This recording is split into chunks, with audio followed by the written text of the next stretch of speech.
Hi hello నమస్తే welcome back to my channel తెను Mamata blogs. ఈరోజు మనం చేయబోయే స్పెషల్ చికెన్ మండి బిర్యానీ.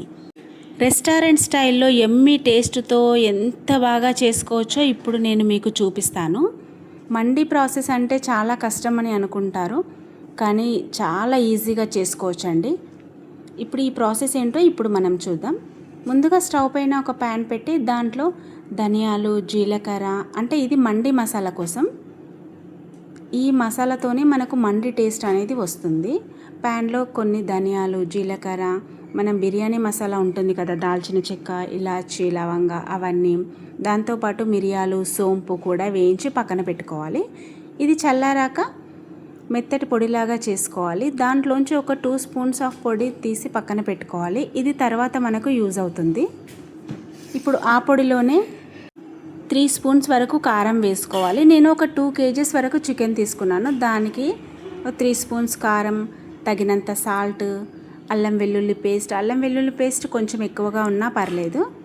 దాంట్లోనే పసుపు, గరం మసాలా పొడి, నిమ్మకాయ రసం కూడా వేసుకోవాలి.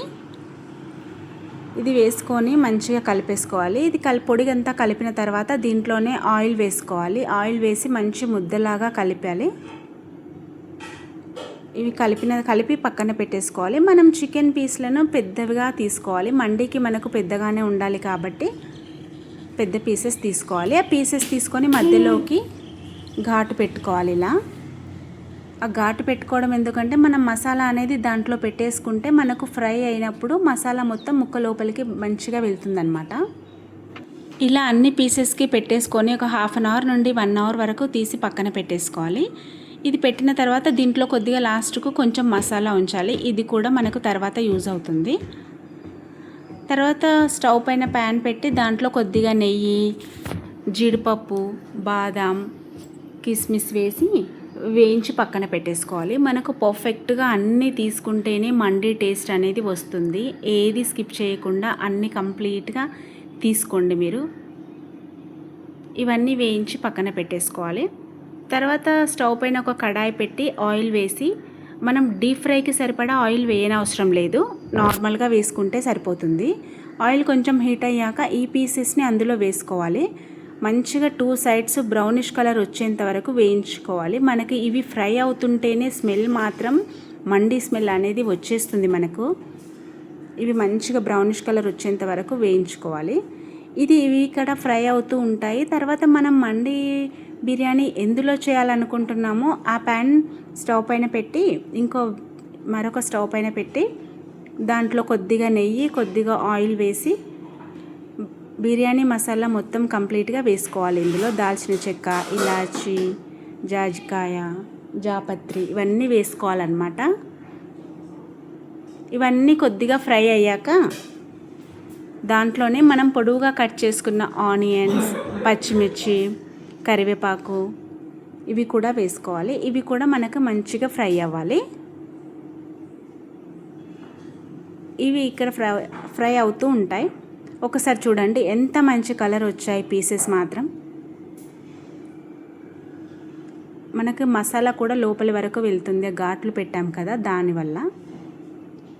ఈ ఫ్రై అయిన పీసెస్ని పక్కన తీసి పెట్టేసుకోవాలి.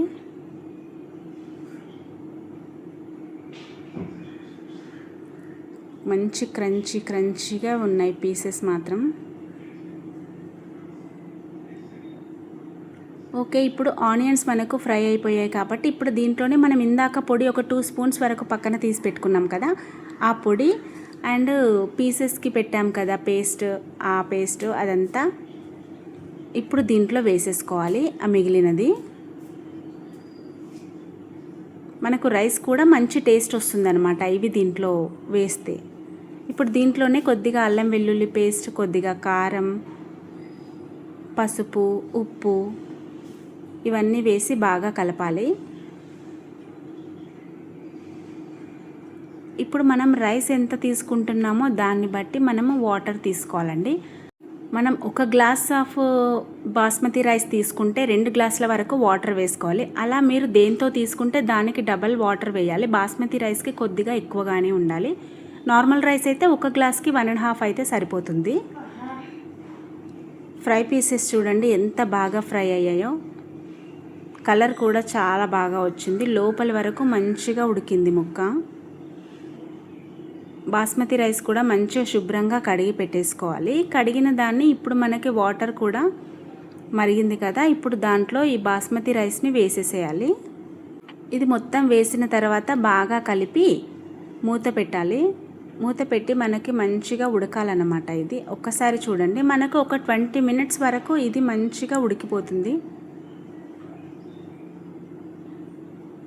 మంచి పొడి పొడిగా రైస్ వచ్చిన తర్వాత దీనిపైనే కొద్దిగా నెయ్యి వేసేసుకోవాలి. మొత్తం నెయ్యి వేసుకొని మనకు ఫ్రై చేసుకున్న పీసెస్ ఉన్నాయి కదా, ఆ పీసెస్ కూడా అన్నీ దీంట్లో పెట్టేసుకోవాలి దీనిపైన.